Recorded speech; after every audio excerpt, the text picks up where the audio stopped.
All right, welcome to Season 4, Episode 10, which is also Episode 121 of the Retro Game Club podcast. I am Rob, and joining me is someone who is just somehow not surprised that crypto is tanking, Hugh. Yes, it was the least surprising news of all time.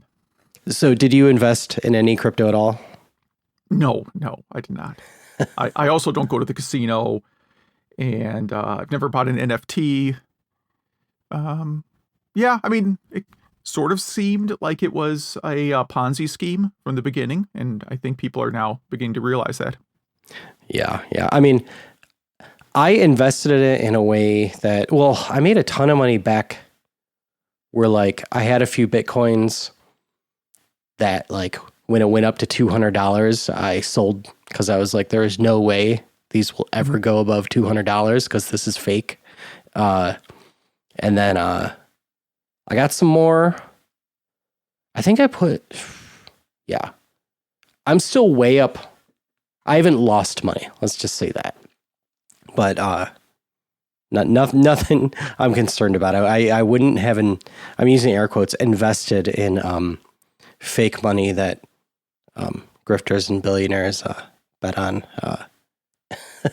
Well, right. Every now and then I get I don't know what I should talk about. Every now and then I get like email from like an IT headhunter looking for someone with my background. All right. Yeah. And one of them sent me something, and it's like the further I read into the description of the company, like every line was like a red flag. And then finally it was a bunch of like crypto and, digital currency nonsense. And then finally the last line was like, founded by the Winklevoss twins. I'm like, hard pass. Hard pass. Yeah. Hard pass. Like, that's all I need to know. It's a grift. Thank you. But what have you been up to since the last time we recorded? What have I been up to? You've been busy. I forget when that was. I posted some photos on my little unimportant website of stuff at Midwest Gaming Classic. It was actually, the photos are all terrible because it was super crowded there, and I didn't want to post like people. Mm-hmm. So they're all really bizarre photos because I had to crop them to make sure there weren't people in the background. Yeah, which is really hard to do when it's packed. You had a good time there? Oh yeah, it was fun. Yeah. Yep. I have a Wii that is dead. It's not dead. The drive is dead, right? Mm-hmm. And I keep thinking I should just take the thing to electronics recycling. And I was looking at Wii hacking projects, and I really didn't like any of them because they're all just sort of run emulators, which I don't need to do because I have many things that can run emulators already. Yeah. But I did see a project that lets it play GameCube ISO images just natively, because I forgot the Wii has a GameCube inside of it. So I decided I was going to try that project this week. I had a little bit of free time one night. I was going to try the project. And anyways, I failed badly because it turns out I don't have a power adapter for the Wii, because when this one died, I bought a new one off. I bought a used one off eBay that didn't come with any of the cables. Oh no. Because what do I need the cables for, right? I already have all the Wii cables. I just don't have a working drive. Yeah. So now I'm on eBay looking for an OEM GameCube power supply. I actually hit every GameStop within like a 10-mile radius to see if maybe they had one on clearance.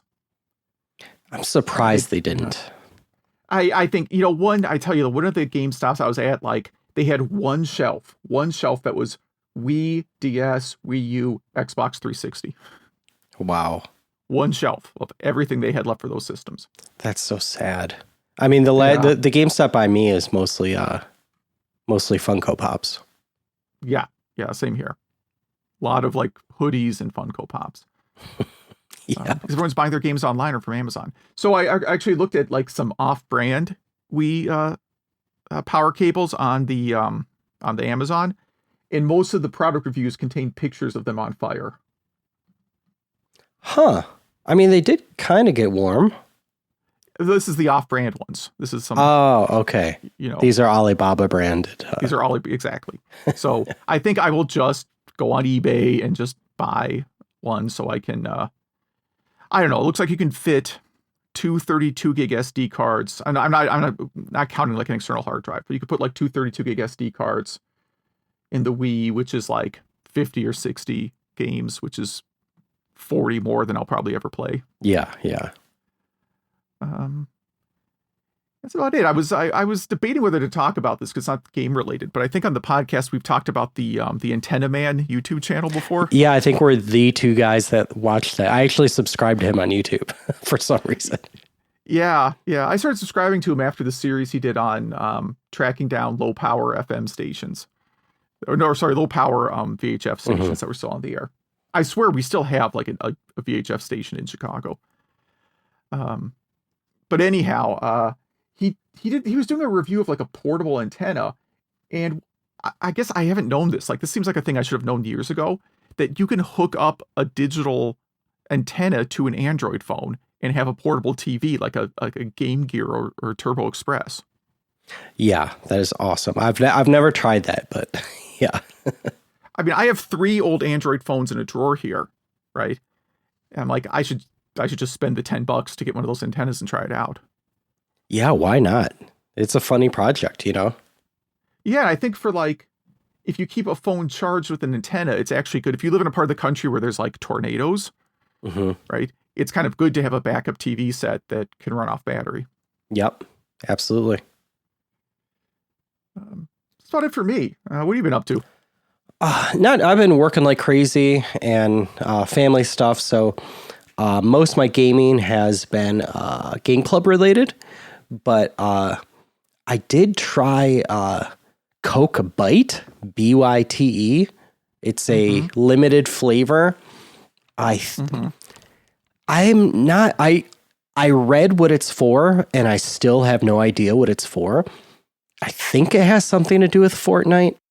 Anyway, it's supposed to be their interpretation of what a bite would taste like, which, you know, they could know that by just, I guess, electrocuting themselves. But I think it tastes like kind of like blood orange, but other people are saying it tastes a little bit like grape. It's sugar-free and I think caffeine-free, and it is disgusting. The package came with 2 cans, and I drank 1/4 of 1 can and thought I am actually poisoning myself. So, yeah. Right. It's funny, their website says it's a tie into Fortnite, and then they also say not sponsored, endorsed, or administered by Epic Games. Yeah. Yeah. I don't know if they're selling stuff in Fortnite or something, but yeah.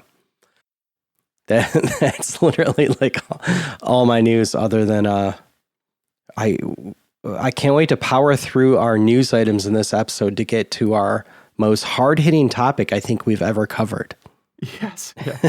we do have a topic. It's inspired by last week's or whatever bi-week's episode. Yeah. So let's get right through this. I think we're starting out with my favorite news item of the week. There is a new VMU little card thing for your Dreamcast controller called the VM2 that has a higher res LCD built in and a backlight. It has 4x the original VMU memory. It has 50 plus mini games. Well, I guess it has storage for 50 plus mini games. A better battery. You could plug it into your computer to charge it, and I think back up your saves. Yeah, because the storage is an SD card. I mean, this is not a real product yet. This is a announced product. Yeah. And I think it's pretty cool. I always kind of wondered when they would do something like this. So that was on retrorgb.com. Yeah, I'm looking. They don't have a price listed yet or a date. Just specs and like prototype designs. But I guess it's DreamMods, all one word, .net that is selling it, or will be selling it. And I guess they already sell like light guns and stuff. Oh, that's pretty cool. Right. For like Dreamcast? Yeah, for Dreamcast. They sell something called the Dream Port, which I don't know what it does. It looks like it's just gives you some additional features on the Dreamcast, and they sell something, like a power unit upgrade. I don't know why you need that. Maybe does it have a problem? Oh, it makes the console run cooler. Yep, I think I have that in mind. Okay. Yeah, and they make a controller, it looks like, too, so. Cool. Our next news item links to YouTube, but it's a video on how the people who built the Mr. FPGA, the actual spec and all that, the actual board, have a prototype of a portable Mr. So kind of neat. It does look like an Alibaba type thing, but they did such a great job with the Mr. that I have high hopes for this thing. I actually hope it's not out for a while. I really want them to perfect it. So I just wanted to link that in there. We got some stupid stuff here. What do we got? Yeah, this one is stupid. Smallest NES controller built using Orange Pi 02. I guess so if you have tiny hands. I don't know who that's for. Oh, I misread the title. It's there making a controller. Sorry. This is the problem. I have reading glasses and I'm deciding not to wear. And it says smallest NES contender, not controller. I read it controller as well. Okay. You don't need reading glasses usually. I probably do. Okay. I definitely read this as smallest NES controller. No, this is a small NES. But the problem is that this there's a tiny controller front and center in the photo too. There is. It does have a tiny controller in addition to being a tiny NES. Yeah, so I guess this isn't as stupid because the retro or the Orange Pi 02 is pretty fast. So yeah, to give you an idea of the size, you could probably smuggle that into prison. yes, yes. What else? My favorite title of the week: Dev finds a platform Doom has not been ported to and ports it. Yes, and this is the Sega Naomi. Yeah, which for people that don't know is the arcade version of the Dreamcast. Yeah, it looks pretty good. I watched their little trailer video here. This one I actually watched and read and understood the article before talking about it. Yes. So yeah, that's a good one. Yeah, it looks great. But I mean, the Naomi is very powerful. It would have been very disappointing if it didn't look good. Then in the takedown letter pending section, someone is doing a homebrew port of Super Mario Galaxy. That will be offline soon. It looks great right now. Yeah. I mean, until they get a takedown letter. And what is this? I didn't read the other one here about. So Metroid 64 was always a rumored Nintendo 64 game, it was always going to come out next year. And it never did. And so someone went upon themselves to imagine what it would be like. So they kind of built a Nintendo 64 prototype. And it doesn't look half bad. I mean, it is in Unity. It's not written in C for, MIPS 4000 or whatever the 64 was. But it looks like it would have been cool. So all of those are linked in our show notes. We said, we're kind of paring down the news section and not just have all the other news that other sites are or other podcasts You've heard already. Yeah, and also it gets kind of boring. Like we're trying to focus on cool projects and stuff. Yeah, well, this week we have not a cool project. I should grab my copy of. I have a prop for this. Hold on, let me see if I can find it. Well, so last episode I mentioned that I had this very nice Double Dragon the movie soundtrack cassette. Nice. Which I found. I think I literally I want to say I paid 10 cents for it. Like I was at a garage sale. They had a tray of cassettes that said like cassettes 10 cents each. Right? Or all of them for a nickel. Or something like that. Right? And I'm like, I don't know, maybe there's something funny in there. And that's where I found Double Dragon. The soundtrack, which then led to we didn't even know this. Well, you didn't know this movie existed. So I suggested for this episode we watch, not together, but independently, the Double Dragon movie. Which we did. Much to our, I don't know if regret's the right word. I've never even opened this cassette to look at the insert. There might be some cool liner notes or maybe a little poster in there. No. It's just who is the performer on each song. There's like real songs, like side A seems to be real songs, and side B seems to be music from the movie. So like the first side is all like songs that have like songwriters and that you've never heard of. Well, I guess Coolio is one of them. But he was, but he recorded under a different name, at least in the movie credits. I don't know if he just didn't want to be known that it was him or something. It says Coolio right here in the cassette. Oh, that's so weird. Yeah. It says Coolio. And the other side is like main title, tournament, monster truck. So it's like the music. I don't know if I have a working cassette player anymore. I looked to see this was on Spotify. It's not. So maybe I'll just rip it and post it somewhere. I don't think anyone cares. So I mean, who cares at this point? Do you know anything about this movie? Could we give our listeners a little background or anything? I think it was 1994. It was 1994. Yeah. Yeah. So it was, around the time that like Mortal Kombat and Street Fighter were getting movie adaptations too. Mm-hmm. Definitely an era where, video games were very, very hot and arcade games were hot and fighting games were hot. Double Dragon, of course, is not... I mean, there is a one-on-one Double Dragon fighting game, but it was not known to be a one-on-one fighting game, right? It was a beat-em-up game. And I guess when I was looking to watch this, I went on like realgood.com, those sites you punch in something, it tells you where it's streaming. Mm-hmm. Yeah. And I saw that Double Dragon is streaming on everything. Yeah, I watched it on Amazon Prime. Yeah. Like everything has it, which is not a good sign, right? I mean, have you ever been like a movie you really want to see and you can't find it streaming anywhere? No. I mean, this is probably even on Crackle. Yeah, well, yeah, it was on like Crackle, Tubi, all that stuff. All the like commercial back ones. Yeah. Pluto TV, I think you could probably watch it too. It was just on everything, which again, that's a bad sign. Yeah. I went with Peacock just because I happened to pay for like the commercial free tier of Peacock, and I thought watching this movie and seeing commercials was probably that's too much for me to handle. Yeah. I don't know. Do you want to talk about the cast and director? So I was gonna say, let me pull out some of the heavy hitter names here. Okay. We have a surprise appearance from Vanna White as a newscaster. Yes. Named Vanna White. Yep. L.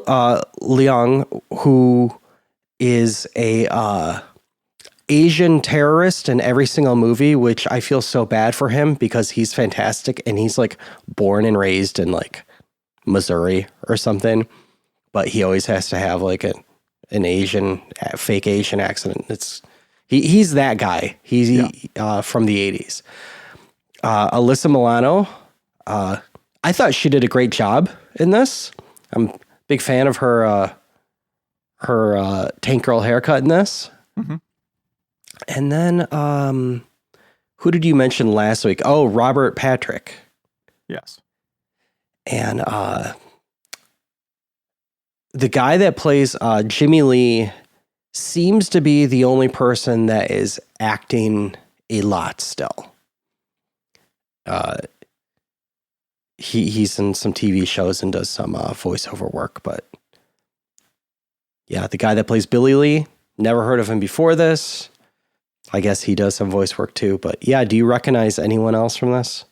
I did not recognize anybody else from this movie.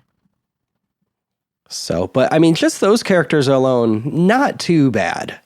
Oh, I mean, Vanna White's in it for like 2 seconds. Yes.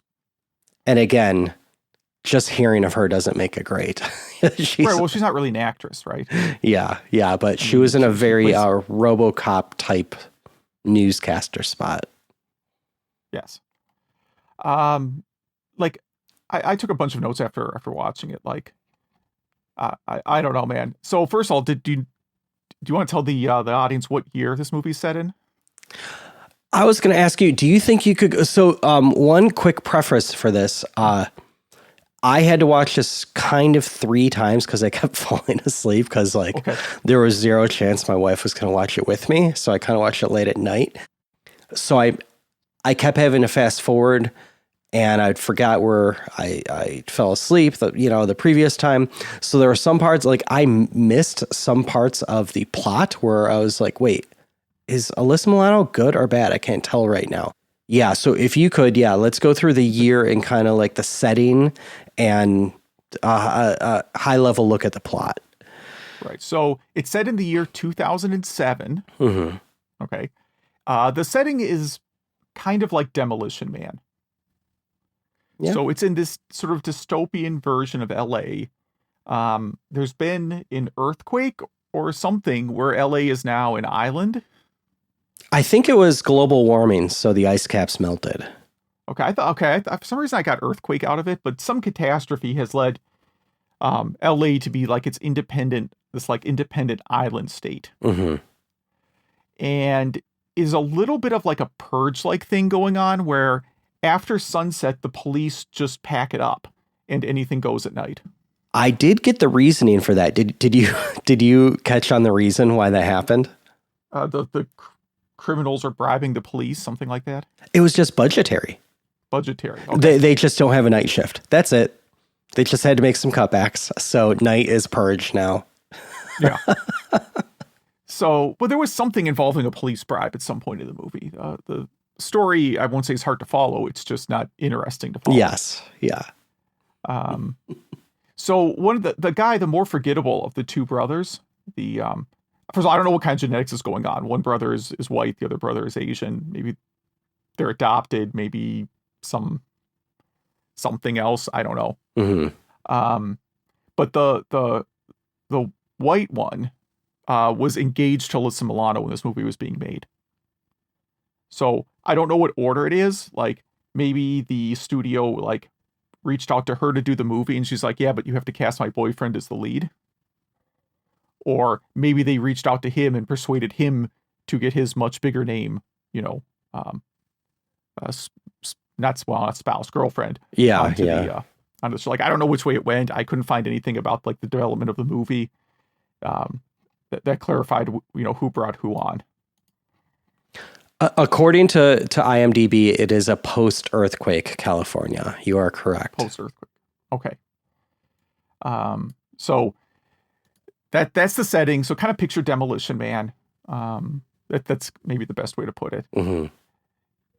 So, I mean, like I thought it was kind of fun in some ways. I mean, like I wrote that it wasn't the worst video game to movie adaptation I've seen. Mm-hmm. Doom is probably my least favorite. I don't understand.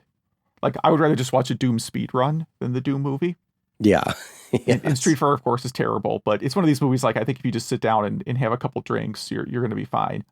So the plot is basically the two brothers, Bimmy and Jimmy, whatever, right? They're in a fighting tournament, and somehow they learn about this artifact called the Double Dragon, which is a pendant that's split in two.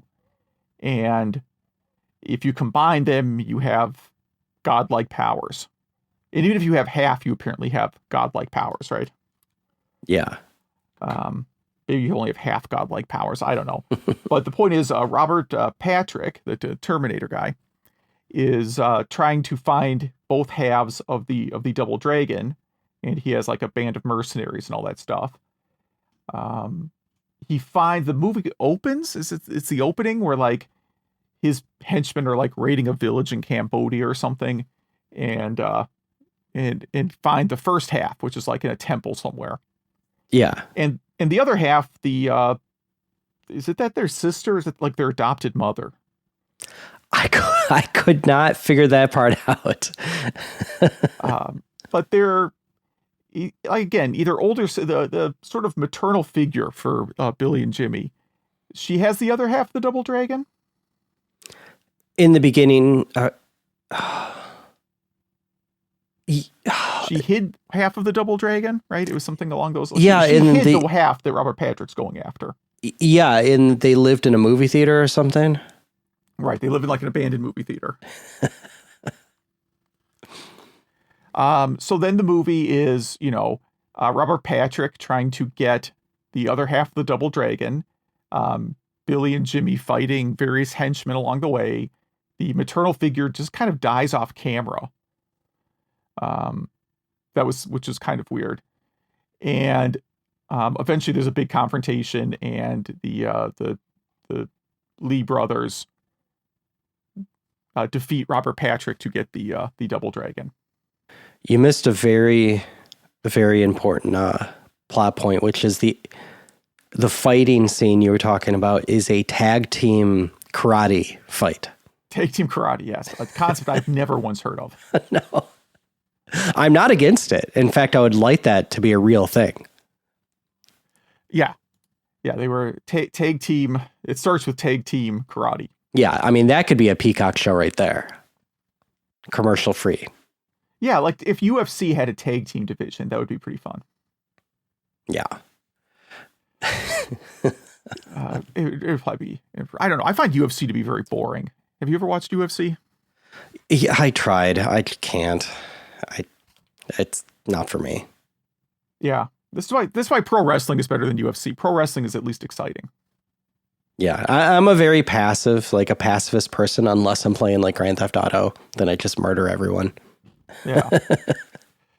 And then one of the street gang, so they have a run-in with the street gang, and the gang leader is a Bobo, who of course is one of the guys you beat up. You beat up hundreds of Bobos, I suppose, in over the course of the Double Dragon game, right? Mm-hmm. And they have sort of an origin story for him. So he's originally just a sort of generic punk-looking gang leader. And Robert Patrick gets a hold of him and injects him with some sort of like super steroid, turning him into the thing that looks like the arcade character, the big, disproportionate, like shouldered arcade character. He's doing genetic experiments on a lot of people, right? He is, yeah. He has a whole lab. At some point, the Lee brothers stumble across his lab of genetic experiments. Yeah, very Dr. Moreau type stuff happening in there. Yes, yes. Ooh, is this movie better or worse than The Island of Dr. Moreau? You have to watch one again. Which one are you picking? Probably this one. I mean, It's really choosing between Alyssa Milano or the Kraft girl, who's the cat girl in that, who doesn't look like a cat girl at all in it. That Dr. Moreau movie, the pacing is it's really a snoozer. Like it, other than just being bad, it's just not like there's no point in it where you don't like, how do I want to put it? Like there's nothing in the movie to keep you awake. And you could tell the actors do not want to be near each other. They do not like each other at all. Yeah, that is definitely one of the worst movies I've seen. Yeah. Anyways, like have you seen Street Fighter the movie? Yeah. I mean, not for a long time, but yeah. Yeah, so like the Abobo origin story is similar to the Blanca origin story in that movie, right? Isn't Blanca's also like a genetic experiment? I don't remember at all. Yeah, he's like a soldier. He's like a Guile's sidekick or something. And he gets captured and forced into a genetic experiment and turns into Blanca. Okay. Yeah, very similar to this, yeah. Yeah. Some of the action scenes are okay. There's like a boat chase scene that I thought was okay. There's like fighting scenes in like what appears to be an underground abandoned mall. Yes, it did. It did. All this was filmed in Ohio, by the way, and you could actually see the Ohio flag in the background a few times. Oh, I didn't notice that detail. I didn't notice it till the first time I was watching through it. Or trying to watch through it. I had IMDb open, so I had some of those goofs. Okay, that's a pretty bad one.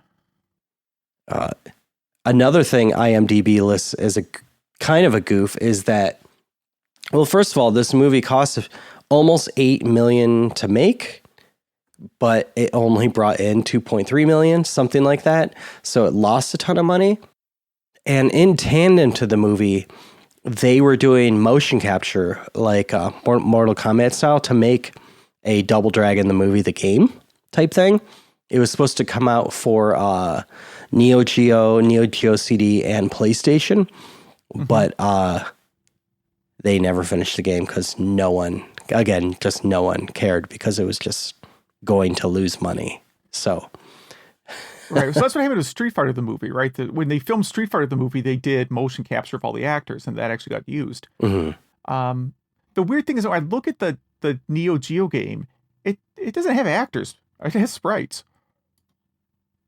Yeah, no, this never came out. This is going to be a different port altogether. Oh, okay. Yeah, I think the Neo Geo port of Double Dragon is probably the best. I mean, you would kind of hope so, right? Yeah. But so let me see. What did I put in my notes here? They had a car called the Dragon Wagon? Something like that. Yeah. And it was like an old station wagon. Yeah, it looked like the Mirthmobile from Wayne's World with a trash rocket on top of it. Like there was like a big rocket on top of the station wagon, and in a Mr. Fusion style type setup, they would throw trash in a little thing, and it would make them go faster. Mm-hmm. Yeah, the trash powered car was very like Back to the Future. Yeah, but not done well. In one of the news segments with Vanna White, Madonna was married to Tom Arnold. Okay, which I thought was kind of plausible. Yeah, it might have happened. Right? I don't know. Yeah. Some of the dumbest quotes. There could only be one Double Dragon. I just feel like that sentence just doesn't compute in my brain. Right, because it has double in the name. Yeah, exactly. Yeah, and the game was kind of called that because you were playing two players at once. And then another great one.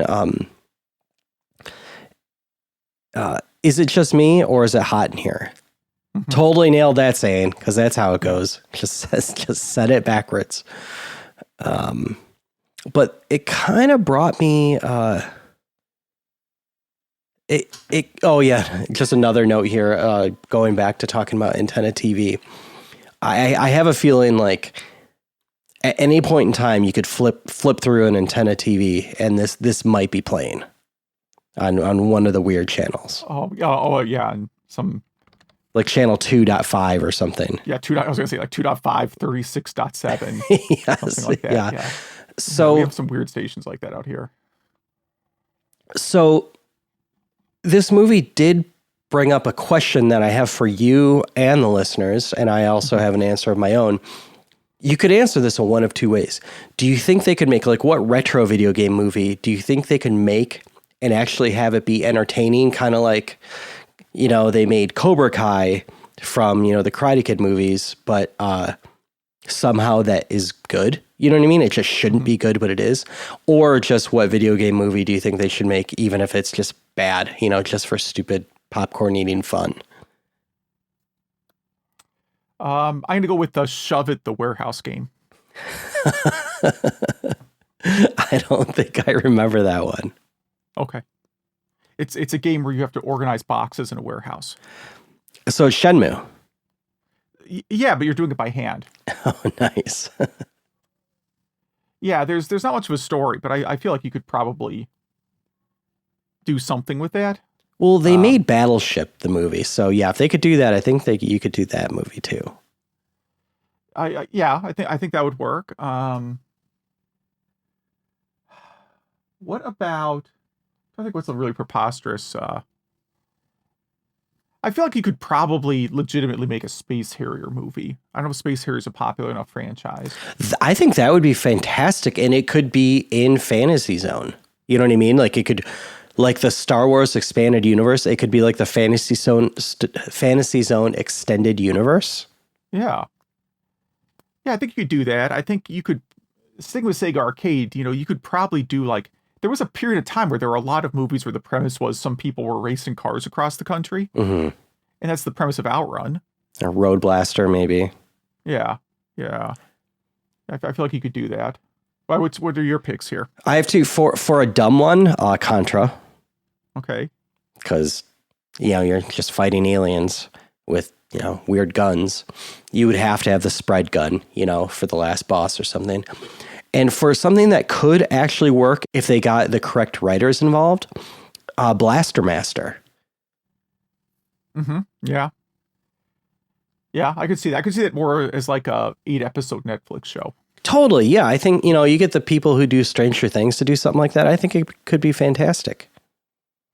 So if there's any entertainment business people, producers, directors, whoever listening to this, please at me. I'll help you write it.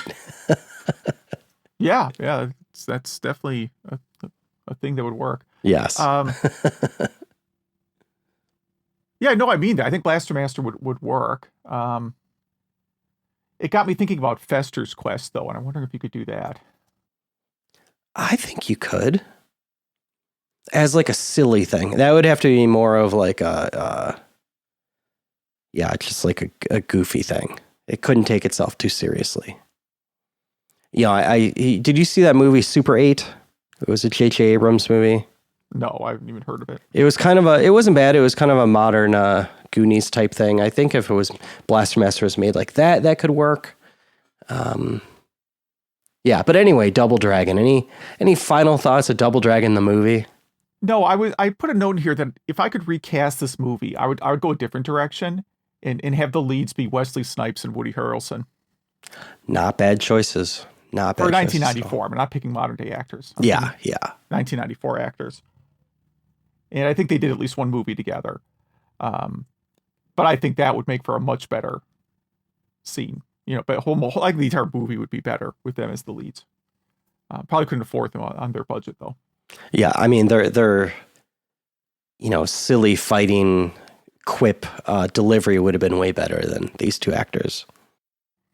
Yeah. I mean, like one of the two actors really didn't have a fighting background, and I don't think Woody Harrelson has a fighting background.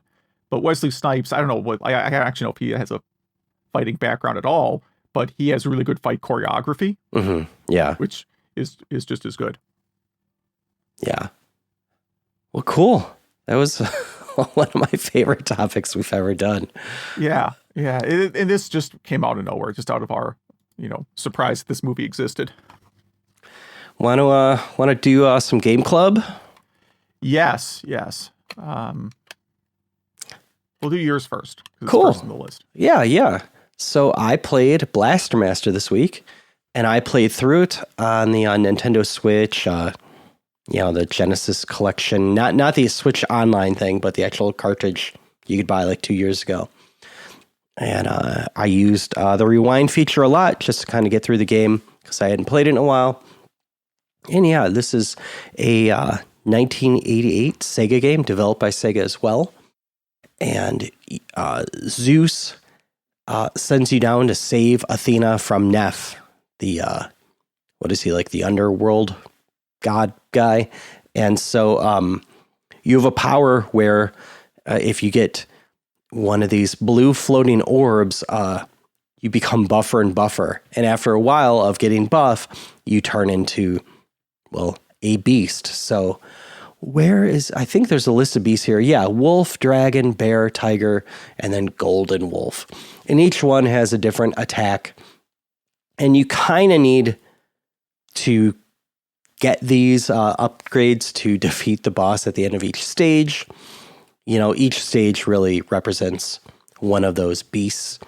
And you could probably beat this game in about 20 minutes. It's not a bad game. It was really impressive for the sprite size and the sound back in the day.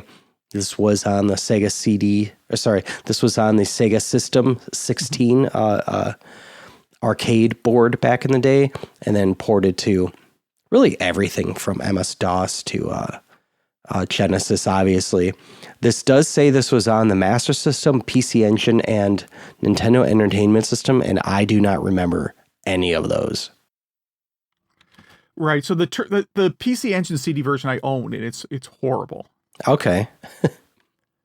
I probably should have grabbed that. But yeah, it's really, really, it's a really, really bad port. Master System port is really better. What's that? The Master System version is better for sure. I was going to say, I wonder if the PC Engine port was done by the same people that did Golden Axe. Could be, because that's pretty bad too. But yeah, so ported to a lot of things.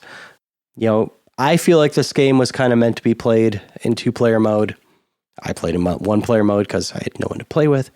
Yeah, so that's really my take on it. I definitely think if you own it in a collection, maybe play it once every few years. I don't have any big negative things to say about it. It definitely plays better than I remember. It had been many years since I actually spent some time with it. It does take a few minutes to get used to the fight mechanic, which is a punch and a kick, a duck punch and a kick up, where like you're literally kicking the sky, which really helps with some of the enemies that attacks you. One thing that did also take me a minute to get used to was the way you kick. You're almost kicking people's shins. Mm-hmm. So it's like a low kick, but you're punching straight ahead. So the distance that your arm covers is further than the distance that your leg covers, but your leg still somehow causes damage further away from you. So that did take me a while to get used to. But yeah, what are your thoughts on this game? So I by coincidence had just played this on the Sega Astro. Is that what it's called? Oh, I don't know. Is that the mini arcade? That's the arcade version. Okay. It's similar to the Title Regret, whatever that thing's called. Okay, yeah. I actually kind of prefer the Genesis version over the arcade version. Like the arcade version certainly looks better, but the Genesis one just kind of plays better. I would say, like, if I could change anything about this game, it's that you should be able to play in beast form for longer. So in most of these stages, you collect the power orbs and then it's straight into the boss fight, right? Because once you have all 3 power orbs, then the next time there's like 3 opportunities to fight the stage boss, and you fight them once you have all the orbs. So if you collect them all at the beginning of the stage, you go directly to the boss fight, right? Yeah. And like the game is not fun until you're in beast mode. Yeah. You're just trying to get there. That's it. You're trying not to get any damage. That's it. Right. Like playing as the human, not really that much fun. So like I would change it where you have to play the entire stage, because that way you get to play as the beast for more of the game. Like that part of the game is fun. The rest of the game I don't really think is that much fun. It's like Keith Courage, right? Like when you're in human form, Keith Courage is awful. When you're in armor suit mode, whatever that's called, walking gun, right? Whatever, oh no, the bad guys are the walking guns. Yeah, sorry.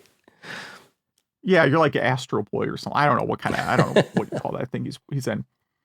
So if I could change anything, I would just start each level in beast form, and then you play the stage as that beast. Just cut to the chase. Get to the good part of the game. I would also add a New Game Plus where you could choose the stage and the beast, so you could kind of see if different beasts could beat different versions of the end boss faster. Oh, was there a hack of Genesis like that? That would be cool if there is. It's been a long time since I played that here. Let's see, Genesis. Beat the game, completion down, so you return to last level played. Yeah, I don't see it. There must be there has to be a cheater hack. I'll look this up later. Because it's not super interesting to me. But yeah, the game's it's okay. I don't know. It's not the greatest. Yeah. Want to jump to yours? Yeah. I'm just going to romhacking.net. Nope. The only hacks have they put the arcade voice samples in. Still a cool hack. Yeah. So I played on the Switch Online a game called Panel de Pon, which in the US was released as Tetris Attack. I'm assuming there's some licensing issue, which is why we get the Japanese version now, which is fine. There's really not any text that matters. So I actually started playing this like last year, and it's a game that now I like fire up, I don't know, a couple times a week, just whenever I need like a little mental break. Yeah. I don't think it's nearly as good as Tetris or Dr. Mario or Bust a Move, but it's fine in small doses. So the idea is like you have tiles of different colors rising from the floor, and you have to match 3 or more in a row, either horizontally or vertically.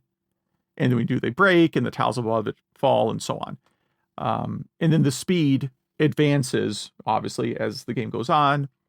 And if you break enough tiles at once, the game actually pauses for, 10 seconds or something, so you can maybe unbury yourself. Like that comes in handy when the level like is stacking really high and, you know, you need a break to catch up. The thing that's weird about this game is I think like the difficulty settings don't make any sense. Like I find easy to be just like comically easy. Like you could probably take a nap in between, you know, every couple minutes and still get through the game. Medium then is like really, really hard. At least I find it very hard. Mm-hmm. And I've never tried it on the hardest difficulty because I can barely play it on the medium difficulty. And there's a lot of knockoffs for this. I think I've talked about Muppet Party Cruise being one of my favorite of the, you know, party style games. You've mentioned that before, yeah. Yeah, very underrated game. But it has a total knockoff of this built in. Interesting. Yeah. So it's fun. I actually I was kind of surprised how much I like this game. But that's kind of how it is. You know, I'm one of these people where like if I have like 5 minutes to kill, like I have back-to-back meetings and one of them ends 5 minutes early, I might just, you know, play Bust a Move or something for 5 minutes. Mm-hmm. And this game, I can only play it for about 5 minutes because the difficulty increases as you go along. Mm-hmm. And after about 5 minutes, I'm out of my league on it. So it's been pretty good for that. Yeah, I put it's definitely, this is the first time I've played it. It's definitely a fun game, pretty easy mechanics to get used to, and there is zero reason for this game to have the word Tetris in it. Right. Well, I mean, it didn't start as a Tetris game. I think they just had the Tetris. They could, you know, Nintendo or whoever could just use. Yeah. Hopefully, my neighbor's loud motorcycle that they're just revving in the street for no reason is not being picked up on the mic. America. Yeah, why would you ride your motorcycle when you can just rev it in your driveway all night? So anyhow, hopefully no one picked that up. I've complained about that before, for sure. I have, here's the things, here, I don't know if you have these kinds of neighbors. I've one, obviously, who likes to rev the Harley loudly for no particular reason. And the other one who likes to, once it's warm out, gets his boat out of storage, parks the boat in the street, never takes the boat onto the lake. Oh, it's just street storage. It's just boat is now curbside. So when you're trying to drive, you have to worry about getting in a head-on collision all the time. No, we really don't have any neighbors. We live in a weird part of town. We live near a downtown area. You know, a main street of a suburb. But that means there's a traffic light, you know, in stone's throw distance from our house. And so you know it's getting warmer when people just rev their engines there. Mm-hmm. You know, I don't know if people realize that, like, your car doesn't have to be loud. Right. It's actually kind of nice to not have a loud car. I found.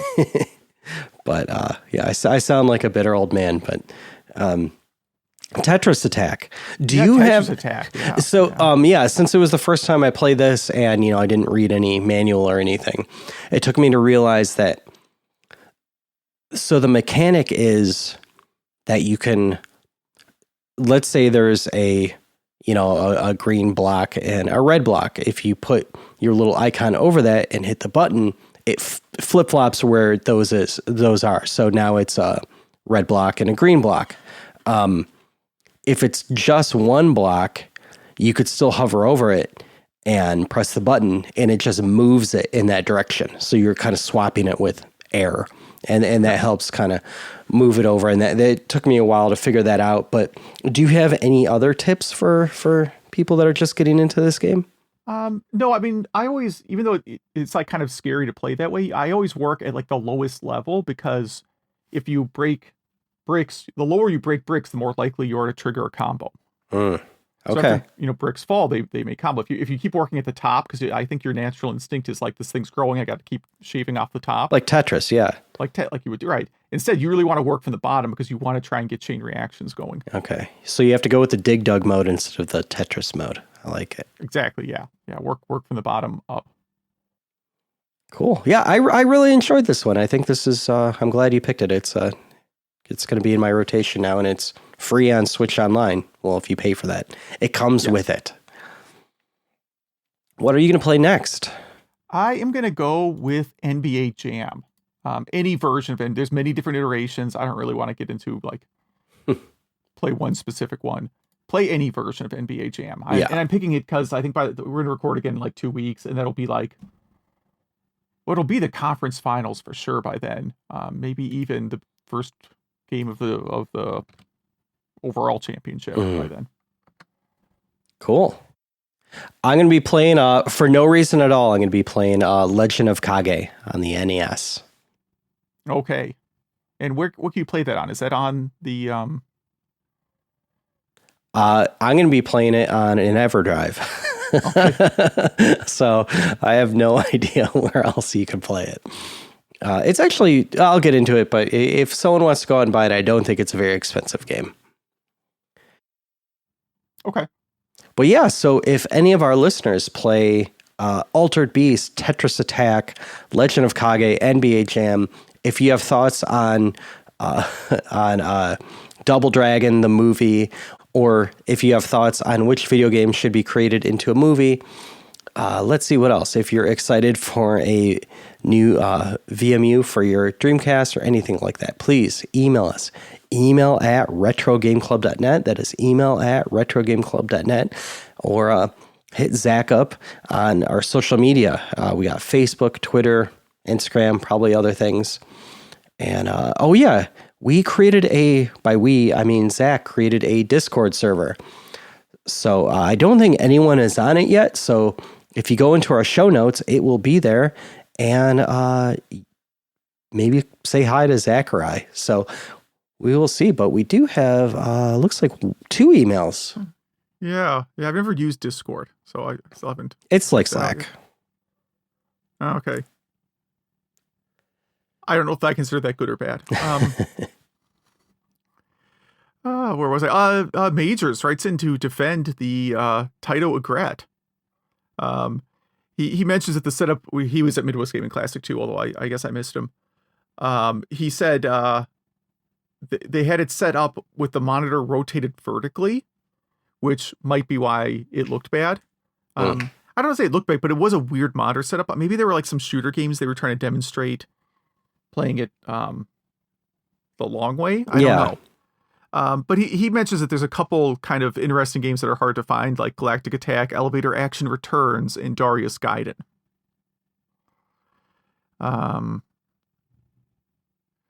Something about, let's see, relaxing golf games. Also recommends, he says there's 7 different golf games for PC Engine, if you want to dive into that rabbit hole. Nice. So what do we have here? Altered Beast. All right, so he bought the Genesis early on and got Altered Beast as the pack-in game. And he said he was never a huge fan of it in the arcade, but compared to the TurboGrafx pack-in game, which was Keith Courage, it was definitely much more impressive. And Tetris Attack, apparently he and his friends played it a ton and found it very addictive. I'd like to go on the record and say I actually do like Keith Courage. I know I'm in the minority in that, so. I like it in Robot Suit mode. I don't know what it's called. Yeah. Again, I'm getting it wrong. There's probably it's probably based on like an anime or something that I missed. A lot. I mean, that's things like I always find out like a lot of PC Engine games, have some, comic or cartoon background that I didn't know about. Even like Kato. Well, no. So JJ and Jeff was based on like a Japanese prank show. Yeah. I didn't realize that. I only learned that recently. That game I do not like. Yeah, at least once a year I try to play it because I feel like I should like the game. And I just can't. The controls are just so, I don't know, is janky the right word? Unplayable, yeah. Yeah, you fall and die a lot in that game. Yes. We had a social media question, best and worst video game movie adaptations. So he says Tomb Raider and Resident Evil are both actually good. There is a movie called The FP about gangs in a post-apocalyptic future that play Dance Dance Revolution to resolve disputes. And I'm Googling this. Yeah. And he mentions he's got Street Fighter the movie on Laserdisc. Wow. Yeah. Wow. Okay, so Nate also writes in to talk about Doodle World for Switch. He says needs the developer of Doodle World. He's working with the publisher Nami Tenuto, who is handling the emulation front end in Unity, so they can release the original NES version and include extras like the soundtrack, artwork, and manual. Not to mention the redrawn version, which is remixed and more difficult. They would like to release it this summer, but are at the mercy of Nintendo in their approval process.